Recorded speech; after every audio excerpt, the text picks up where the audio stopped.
Namaste to all my dear students. Today again we are going to start a chapter that is crop production and management. In our previous lecture we have discussed about the method of irrigation. Traditional method we have discussed already. So in this lecture we will discuss about the modern method of irrigation. So let's start. Modern methods of irrigation.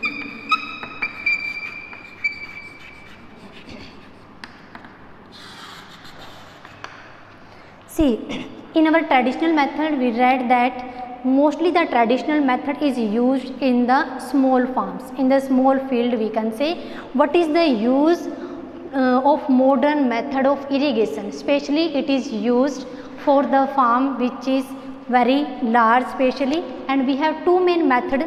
One is the sprinkler system and another one is the drip irrigation. So one by one we will discuss about both the methods. So our first method is the sprinkler system.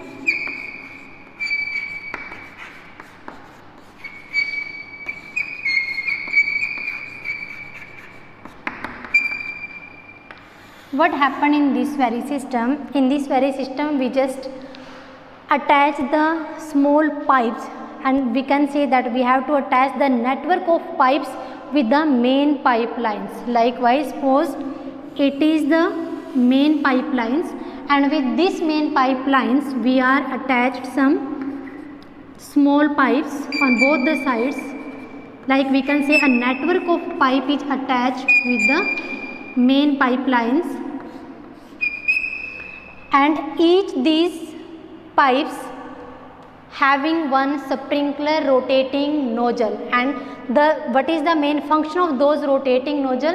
That sprinkler rotating nozzle is helpful to spray the water all over the field. Means जो यहाँ पर हमारे rotating nozzle लगे होते हैं, with the help of those rotating knowledge हमारे पूरे field के अंदर जो वाटरिंग है वो ईजिली इरीगेशन हम कर सकते हैं.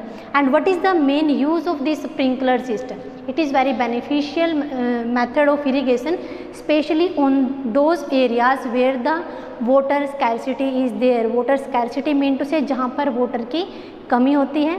Especially हम ये भी बोल सकते हैं कि मेनली स्प्रिंकलर सिस्टम का यूज़ हम उन एरियाज़ के अंदर करते हैं जहाँ पर जो हमारी लैंड है अनइवन हो. अनइवन मीन टू से जहाँ पर हमारी जो ज़मीन है वो थोड़ी उबड़ खाबड़ हो, प्लेन ना हो. So that means sprinkler system is what we have to do in this very system. A network of pipe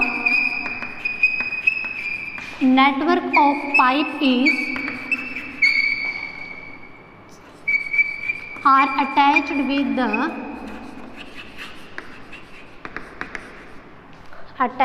with the main pipelines.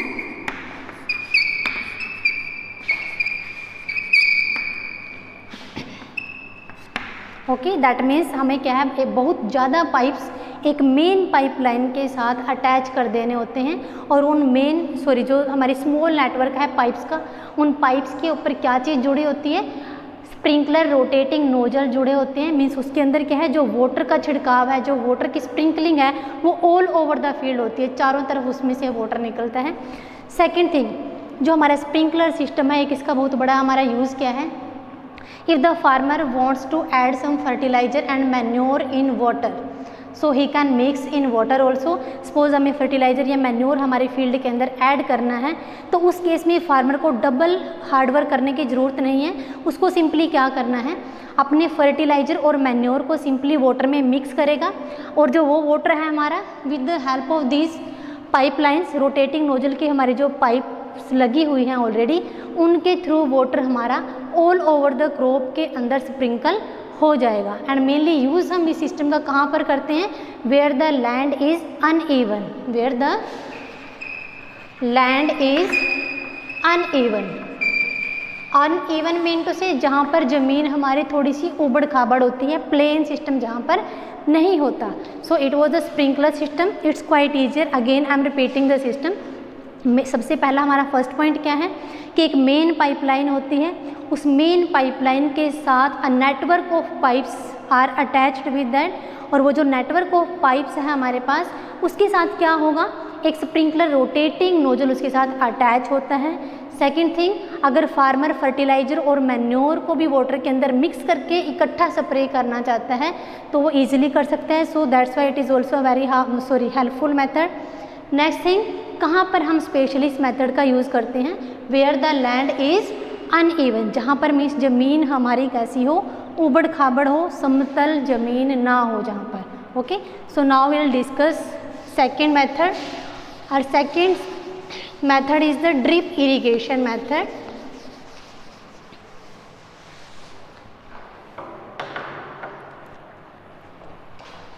Second is drip irrigation method.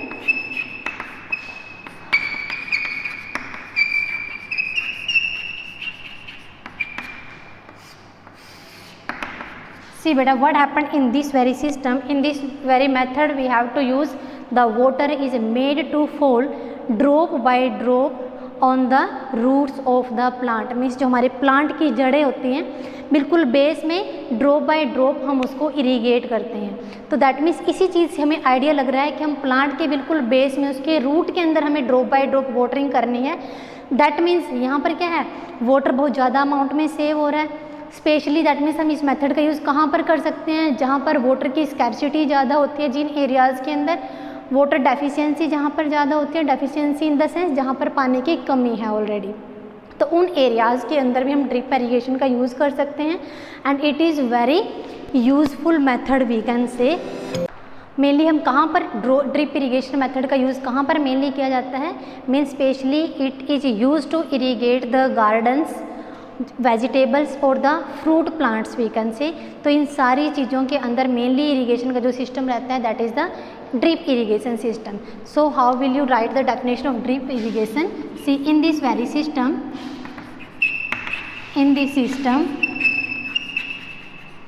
water is made to fall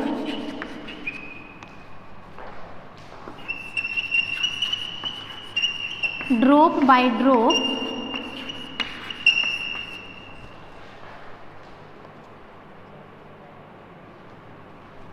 near the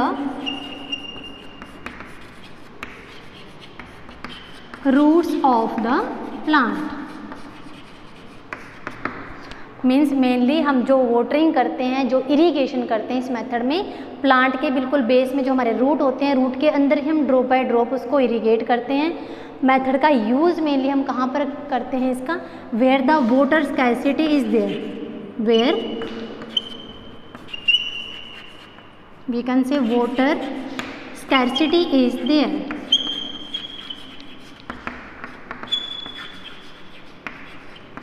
Scarcity mean to say deficiency we can say, जहाँ पर पानी की कमी होती है तो उस areas में वाटर को सेव करने का मीन्स वाटर कंज्यूम करने की एक अच्छी प्रोसेस है ये।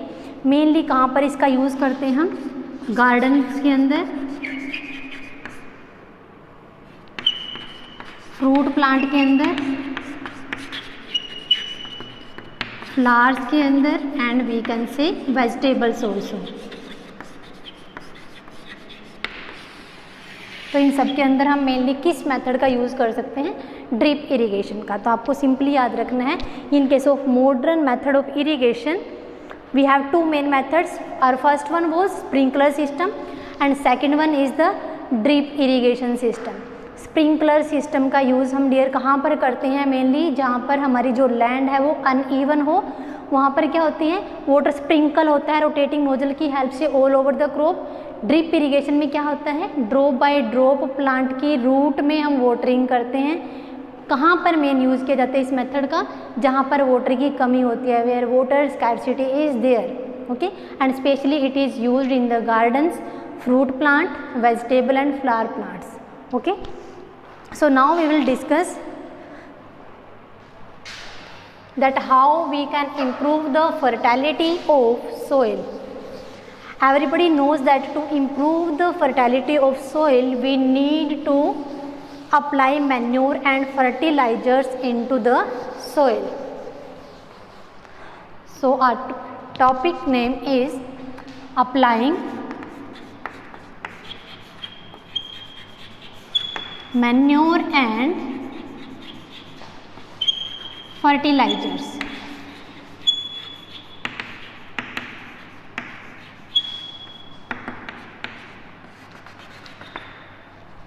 See beta, everybody knows that what is manure and what is fertilizers. See, we know that manure is made up of the dead and decaying materials of plant and animal wastes. Fertilizers are made up by the chemical substances. Means इनका हम मेजली इसको कहाँ पर बनाते हैं, हम factories के अंदर ये प्रिपेयर किए जाते हैं केमिकल की हेल्प से. मैन्योर को हम कैसे बना सकते हैं इजीली, हमारे जो प्लांट और एनिमल्स के जो वेस्ट मटेरियल होते हैं उनको हमें मेनली करना क्या होता है. Suppose we have to dig a pit, एक बड़ा सा गड्ढा हमने खोदना है, उसके अंदर जितने भी हमारे प्लांट और एनिमल्स के वेस्ट होंगे उन सबको हम उस पिट के अंदर डाल देंगे. कुछ टाइम के लिए उसको हम एज इट एज डीकम्पोज होने के लिए छोड़ देंगे. And after some time, after decomposition हमें क्या मिलेगा, प्रॉपर अमाउंट में मैन्योर की हमें प्रोडक्शन हो जाएगी, जिसको हम ईजिली अपनी सोइल के अंदर ऐड कर सकते हैं to enrich the nutrient. Means हमारे सोइल के अंदर जितने भी न्यूट्रिएंट्स की कमी है, easily with the help of manure हम उस मैन्योर को सोइल के अंदर मिक्स करके अपनी सोइल के न्यूट्रिएंट्स को कंप्लीट कर सकते हैं. So now we will discuss the differentiate point of manure and fertilizers one by one. This side we will write manure and it is fertilizers. As first point I told you just now that manure is made up of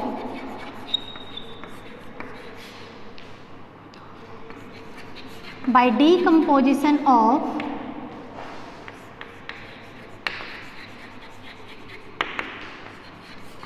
plant and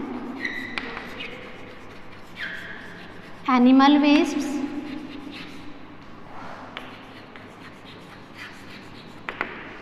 ये हमारा किससे बनता है, plant और animal के dead और decaying material के decompose होने से.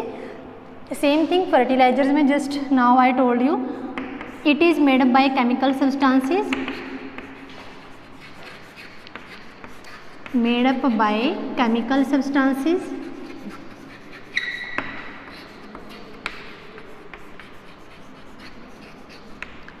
सी बेटे नाउ इसी पॉइंट से हम नेक्स्ट पॉइंट बना सकते हैं. What is a first point कि हमें प्लांट और एनिमल के डेड और डिकेइंग मटेरियल से हम इसको बनाते हैं. वी नो दैट उसको प्रोसेस को हम क्या बोलते हैं, organic. That means manure is the organic substance. Manure is organic substance. हमें पता है कि ऑर्गेनिक का मतलब ही क्या होता है, जैविक, लिविंग बींग से वो रिलेट करता है. और हमें पता है लिविंग बींग क्या है, यहाँ पर प्लांट और एनिमल है. केमिकल को we can't say that is the living being. So organic का मतलब ही क्या होता है, जैविक, जिसको हम बोलते हैं Hindi word. So manure is organic substance and fertilisers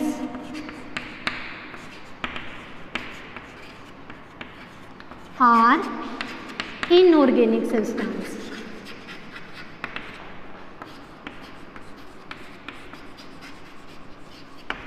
next thing, जैसा कि हमें पता है कि प्लांट और एनिमल के डेड और डिकेइंग मटेरियल के डिकम्पोज होने से बनता है.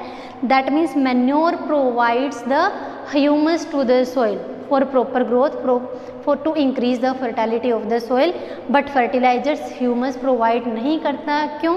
बिकॉज हमें पता है कि जो हमारा फर्टिलाइजर है वो किससे मिलकर बना होता है, केमिकल सब्सटेंसेस से. So our next point will be manure manures provide humus to the soil,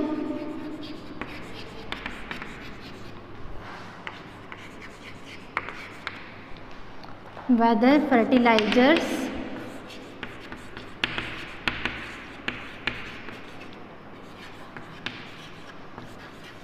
doesn't provide humus to the soil.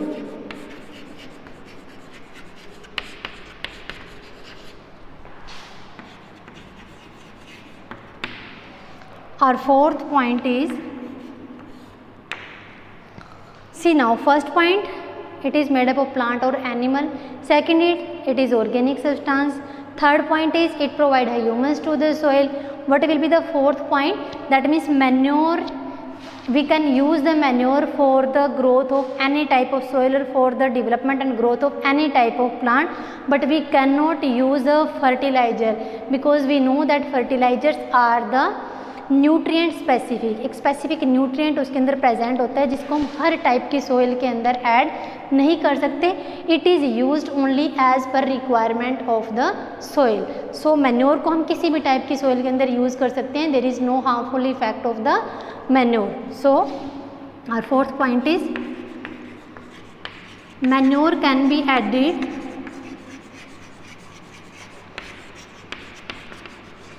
for the growth of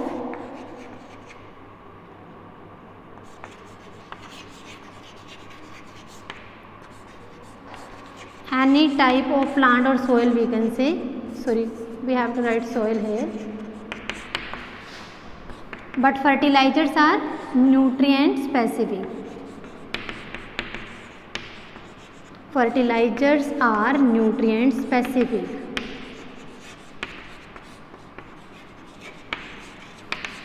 means उनके अंदर क्या न्यूट्रिएंट स्पेसिफिक होते हैं. Like if we talk about the NPK, N mean to say for nitrogen, P mean to say phosphorus and K for potassium. Here N stand for nitrogen, it is nitrogen rich fertilizer. P means phosphorus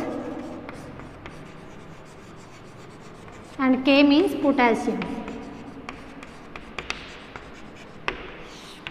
so it is our fourth chapter. That means manure को किसी भी type की soil में proper growth के लिए, उसकी fertility को increase करने के लिए हम इजीली ऐड कर सकते हैं.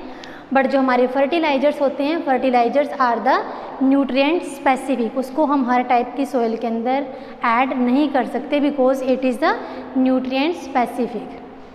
सो these are fourth point. Now we will discuss the fifth point of manure.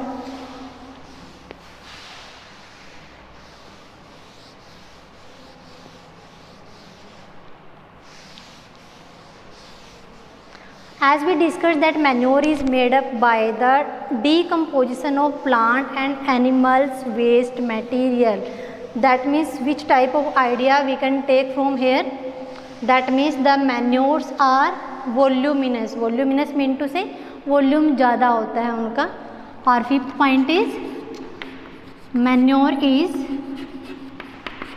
voluminous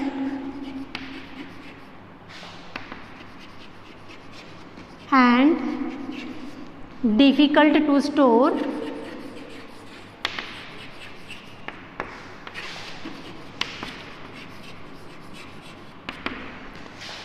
Where fertilizers are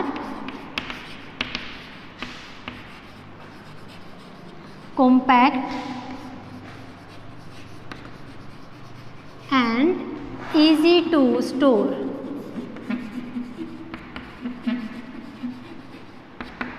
सी बेटे, हमें यहीं से पता चल जाएगा कि हमारा जो मैन्योर है वो वॉल्यूम में ज़्यादा होता है.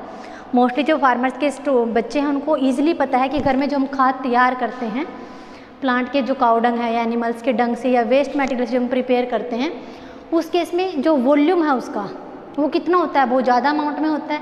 और वॉल्यूम ज़्यादा होने की वजह से ही it is difficult to store. हम उसको घर में स्टोर करके नहीं रख सकते. Okay. Secondly fertilisers are compact. आप सभी ने देखा होगा कि जो फर्टिलाइजर हम मार्केट से as it as packed amount में ले आते हैं. ओके. दैट मीन्स वो क्या कॉम्पैक्ट होते हैं, उतना ज़्यादा उनका वॉल्यूम नहीं होता है. And easy to store. हम ईजिली उनको स्टोर करके रख सकते हैं अपने घर में कहीं पर भी. Where you want to keep it you can keep it easily. Okay. Next thing, if we know that volume of manure is high and it is difficult to store, that means it is difficult to transport also. Okay. So next point we can write 6 point. It is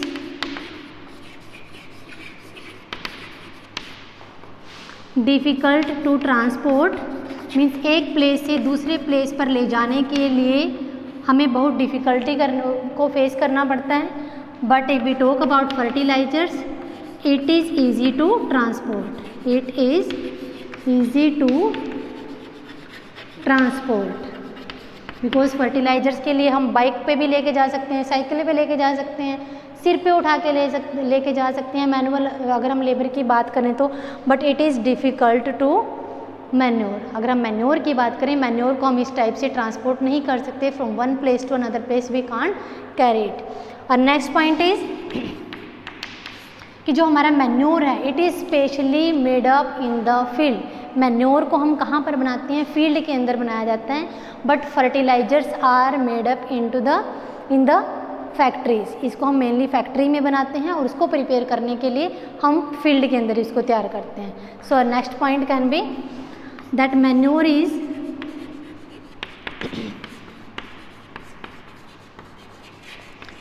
prepared in fields, fertilizers are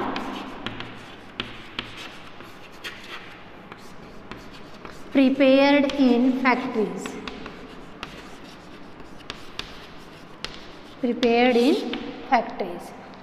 okay, so these are the 7 points between the difference of manure and fertilizers। दोनों के अंदर हमारे पास क्या है 7 difference हमने इसके अंदर read किए हैं। फर्स्ट पॉइंट मेन हम जस्ट ओवरव्यू इसका एक बार कर लेते हैं। मैन्योर स्पेशली क्या है, प्लांट और एनिमल के वेस्ट मटेरियल के डिकम्पोजिशन से बनता है, जबकि जो फर्टिलाइजर है हमारे पास, फर्टिलाइजर को हम किस टाइप से बनाते हैं, it is made up bye chemicals. Second thing, manure को हम इजीली फील्ड में प्रिपेयर कर सकते हैं, बट फर्टिलाइजर्स के लिए हमें फैक्ट्री के अंदर ही हम उसको प्रिपेयर कर सकते हैं। नेक्स्ट थिंग, मैन्योर के अंदर क्या है, वो हमारी सोइल को ह्यूमस प्रोवाइड करता है, बट फर्टिलाइजर ह्यूमस प्रोवाइड नहीं करता। नेक्स्ट थिंग, जो हमारा मैन्योर है इट इज़ वॉल्यूमिनस, वॉल्यूम में ज़्यादा होता है और इसको स्टोर करना डिफ़िकल्ट है, बट फर्टिलाइजर का जो वॉल्यूम है वो कम होता है और उसको हम ईजिली ट्रांसपोर्ट कर सकते हैं, ईजिली स्टोर भी कर सकते हैं, but that is difficult to transport. Okay, so these were the basic difference between the manure and fertilizers.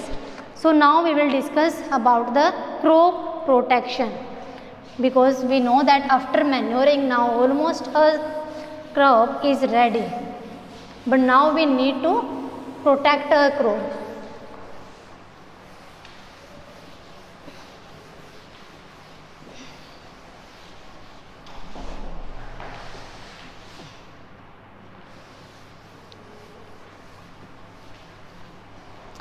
Our next topic is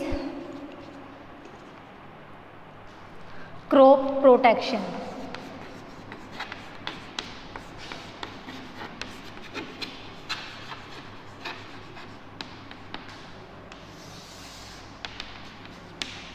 crop protection mean से किससे हमें अपनी क्रॉप को प्रोटेक्ट करने की ज़रूरत है। वन थिंग, वीड्स, जो अनवांटेड प्लांट हमारी क्रॉप के साथ उग जाते हैं, that is the weeds. Means हमें फर्स्ट वीड से अपनी क्रॉप को प्रोटेक्ट करना है। Second thing, from the pests.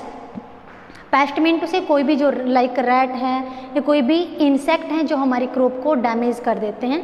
सो हमें इन दोनों से अपनी क्रॉप को क्या करना है, प्रोटेक्ट करना है। How will we protect, so let we discuss. First is weeds. What is weeds now? Weeds are the unwanted plant that grow with our crop. Means weeds are unwanted plants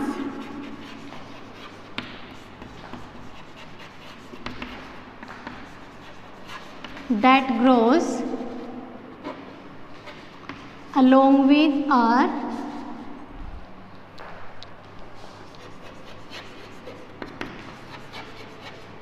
crop and compete with them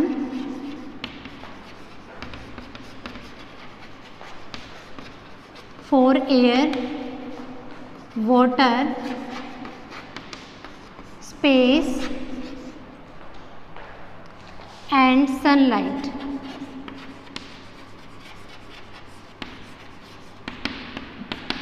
C weeds क्या है हमारे, these are those unwanted plant जो हमारी crop के साथ उग जाते हैं।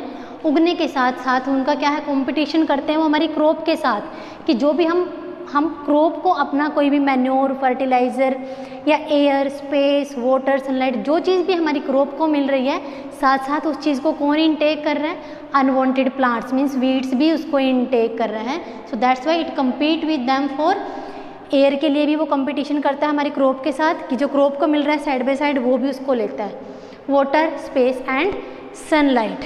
सो in that case what is the harmful effect of weeds on our crop? क्या हार्मफुल इफेक्ट हो सकता है हमारी क्रॉप के ऊपर इसका, वीड्स का? फर्स्ट पॉइंट हमें यहीं से समझ जाना चाहिए कि वो कंपटीशन करता है हमारी क्रॉप के साथ कि उसको सनलाइट जो क्रॉप को मिल रही है वो भी उसको भी मिलनी चाहिए, एयर भी मिलनी चाहिए, वाटर भी मिलनी चाहिए, साथ साथ जो भी हम न्यूट्रिएंट हमारी क्रॉप के अंदर, क्रॉप की यील्डिंग को अच्छा बनाने के लिए जो भी हम न्यूट्रिएंट, मैन्योर या फर्टिलाइजर उसके अंदर ऐड कर रहे हैं, साथ साथ जो हमारे वीड्स हैं ये उसको भी इनटेक कर रहे हैं। दैट मीन्स हमारी क्रॉप के हिस्से में क्या गया? वो बिल्कुल कम अमाउंट गया। That means it can harm our crop yielding. Weeds की वजह से हमारी जो क्रॉप की यील्डिंग है, जो क्रॉप प्रोडक्शन है, वो भी हार्म हो सकता है। हमें जो क्रॉप प्रोडक्शन होगी वो क्या मिलेगी? बड़े ही कम अमाउंट में मिलेगी। क्यों मिलेगी? बिकॉज जो चीज़ सारी क्रॉप को मिलनी चाहिए थी उसमें से अब हाफ कौन ले रहा है? वीड्स भी ले रहा है। Okay, so that's why we need to remove the weeds from our soil and removing of weeds is called the weeding. We talk about weeding. What is weeding?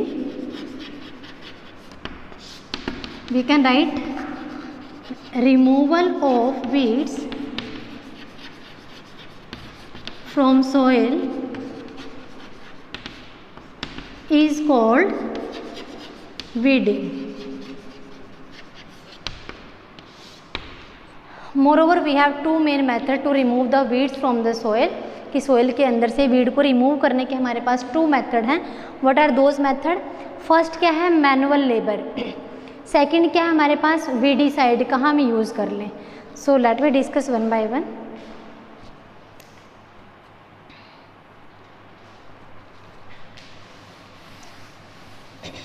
We will discuss now the two main methods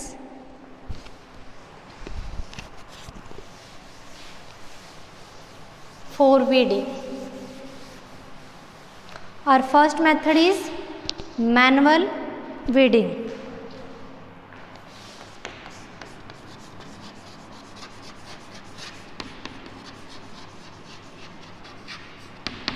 And second method is weedicides.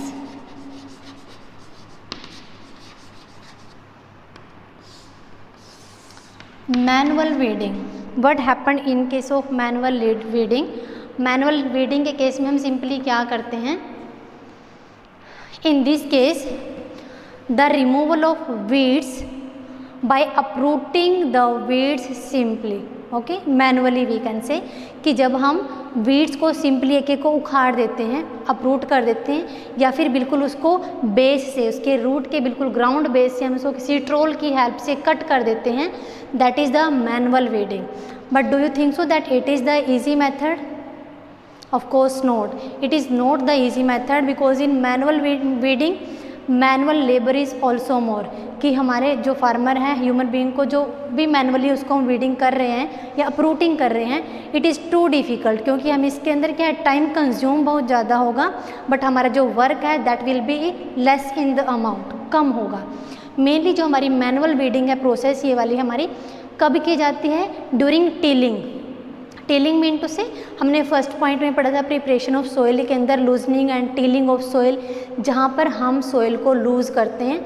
और वो जो हमारी loosening of soil है किसकी help से करते हैं? हो की हेल्प से, हल की हेल्प से. हल से जो हम खेत की जुताई करते हैं, जो मिट्टी को हम हल्का बनाते हैं, पोली बना देते हैं मिट्टी को, that is the tilling system. Okay, so manual weeding के अंदर क्या, सिंपली या तो बिल्कुल अप्रूट कर देना मैनुअली प्लांट को वन बाय वन. सेकेंड चीज़ क्या है यहाँ पर कि प्लांट को बिल्कुल बेस से कट कर देना with the help of trowel. Mainly ये प्रोसेस कब की जाती है? ड्यूरिंग टीलिंग, कि जब टीलिंग होती है उसी टाइम वीड्स को भी उखाड़ के फेंक दिया जाता है, या फिर ट्रोल की हेल्प से हम उसको सिंपली काट दें. बट ये वाली जो हमारी प्रोसेस है it is too much time consuming process. Time भी ज़्यादा लगता है और मैनुअल लेबर भी ज़्यादा लगती है. Second thing, weedicides. Weedicides, everybody know what is weedicides, means these are the chemical substance. Weedicides क्या होता है? Chemical substance which is use to kill the weeds without harming the crop. Like आपने देखा होगा खेतों में हम स्प्रे करते हैं, उस स्प्रे का क्या है, केमिकल जो सब्सटेंसेस हैं उनका इफेक्ट हमारी क्रॉप के ऊपर ना पड़कर डायरेक्ट वो किसको हार्म करते हैं? केवल वीड्स को। That's why the name is weedicide. That means weedicide is the chemical substance which is used to kill the weeds without harming our crop, कि हमारी क्रॉप को कोई भी हार्मफुल इफेक्ट नहीं पड़ता, डायरेक्टली वो किसके ऊपर इफेक्ट करता है? हमारे वीड्स के ऊपर। दूसरी बात हमें पता है कि जितने भी केमिकल सब्सटेंस हैं they are too poisonous. So human being को, कोई भी जो हमारा फार्मर है, पर्सन को क्या करना चाहिए? They should use some safety precautions during the spraying of these chemical substance. They should wear mask and gloves we can say. Okay, so it is the weedicide second method. Now we will discuss about the pesticides.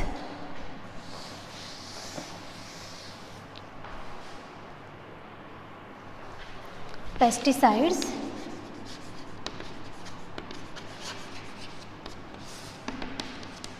see we know that pesticides are also at risk. Why?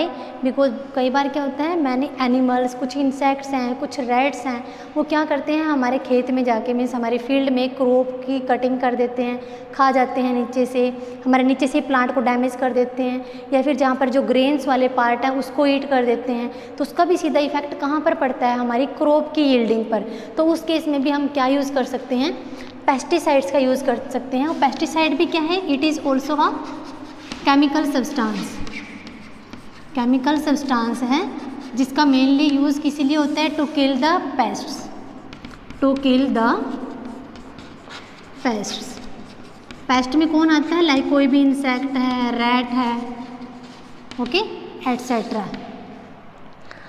And we know that pesticides are also too toxic, and in this method also during pesticide spray farmer should wear the mask and we can say gloves also. moreover जो हमारी pesticides हैं, धीरे धीरे क्या है, हमें pesticide का एक और चीज़ माइंड में रखनी है कि हमें अपनी क्रॉप के अंदर इसको उतना ही यूज़ करना है as per the recommended quantity, जितनी हमें सुझाव दिया गया है, जितनी उसकी रिक्वायरमेंट है हमारे पास, according to that we have to use the pesticides. Okay, moreover हमारे पास जो पेस्टिसाइड है इसके हमने अल्टरनेटिव एक सर्च कर लिया है, and that alternative is the organic farming. Organic farming जिसके अंदर क्या है, पेस्टिसाइड्स का इतना ज़्यादा खतरा हमारी क्रॉप को नहीं होगा। Okay, so these were the two methods for crop protection. Crop protection के केस में हमने क्या पढ़ा है? First was weeds, and second is pesticides.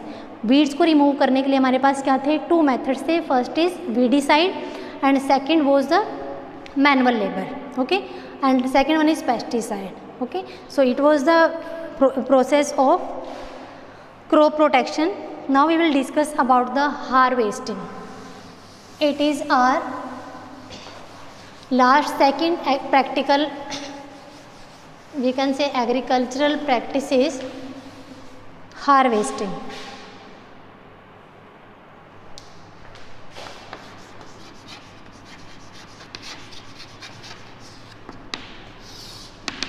What is harvesting?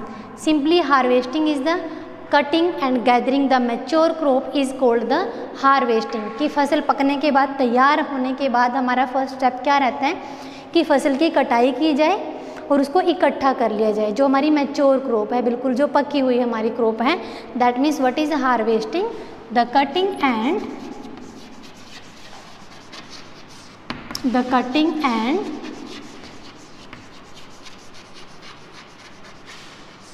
gathering the mature crop is called harvesting.